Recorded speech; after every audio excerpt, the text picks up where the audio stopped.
Hello viewers, I want to welcome you back to this wonderful channel. This is a very great, wonderful video. I want you to watch it and find out what happened in the video. Thank you. Genesis chapter 3 verse 15. It said, the woman shall have a seed. Now when you understand biology, women don't have seed. Because what produces an offspring is something called the spermatozoa. And only a man has the capacity to produce a spermatozoa. And so because a woman does not have seed, when God said a woman will have a seed, that means he has gone beyond biology. He has now entered spirit life, because a new operation is about to enter the earth realm.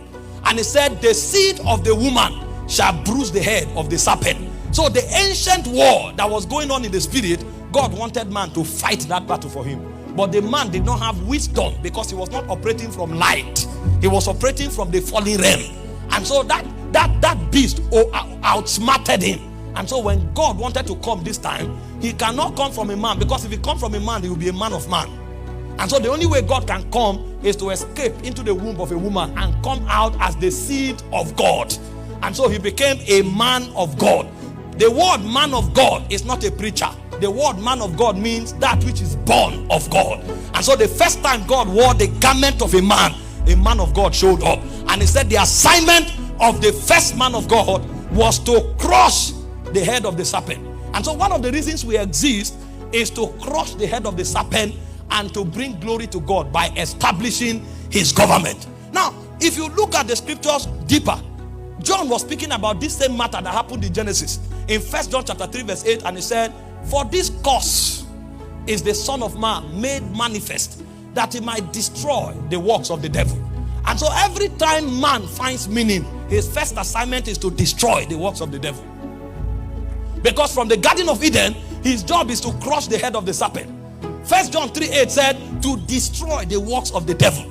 And so when the devil now knew that the assignment of man is to crush his government, he began to search every man that comes on the face of the earth. And so he discovered the first man after Adam was called Cain. And so he went and dabbled into Cain and made Cain to kill Abel, so that no man will exist again, because he was afraid of the human race. Prophecy has captured it that it is man that will crush his head. So when Adam came, he battled Adam. When Adam gave birth to Cain, he battled Cain. And then a man showed up called Enosh. And he said from the days of Enosh, men began to call upon the name of the Lord. That was when we knew that the technology of crushing the head of the serpent is not to speak English, it's priesthood. Because the first men that were able to attempt to crush the head of a serpent was to call upon the name of the Lord. But there was a deficiency. The deficiency that race of men had was that their life was biological. And so anyone that begins to trouble the devil will wait for him to grow old. Because no matter how smart you are, you can't deny old age. And so when Enosh died, men came until the time of Noah. The heart of men became dark. God had to purge the earth. And God started again, and started with Abraham. And so from time to time, every time men show up, the devil comes. He found a man called Samson. He was so strong, he could carry the gate of a city on his shoulder. And he said, this may be the man that will crush my head. And he sent Delilah. And so every time the man turns in the direction of flesh, he becomes weak. And the Samson was cut off. And he kept cutting men off until he saw a strange man who walked into the wilderness to fast and pray for 40 days. And he came to him with the same strategy and said, if you are the Son of God. So the whole idea was to find the Son of God. Number is not a factor. It's the Son of God that is the factor. And so the census of darkness was to find the Son of God. And so if you say, if you are the Son of God, turn these stones to bread. And Jesus looked at him. The man you met in the garden is operating from his brain. This one operates from government. And he says, it's not about who can turn stone to bread. It's about who can stay in obedience. And he said, man shall not live by bread alone. Adam didn't know. That's why he rushed after an apple. He said, man shall live by every word that proceeds from the mouth of God. And so the devil began to battle him. When he saw that his deception could not bring him down, he now said, there is one thing no man can escape. It's called death. So he plotted for him to die. Meanwhile, according to the algorithm of the divine, they routed their wisdom through that which the princes in darkness can never understand. So So the gateway to crush the head of the devil was actually not to sit on a throne, it was to die on a cross.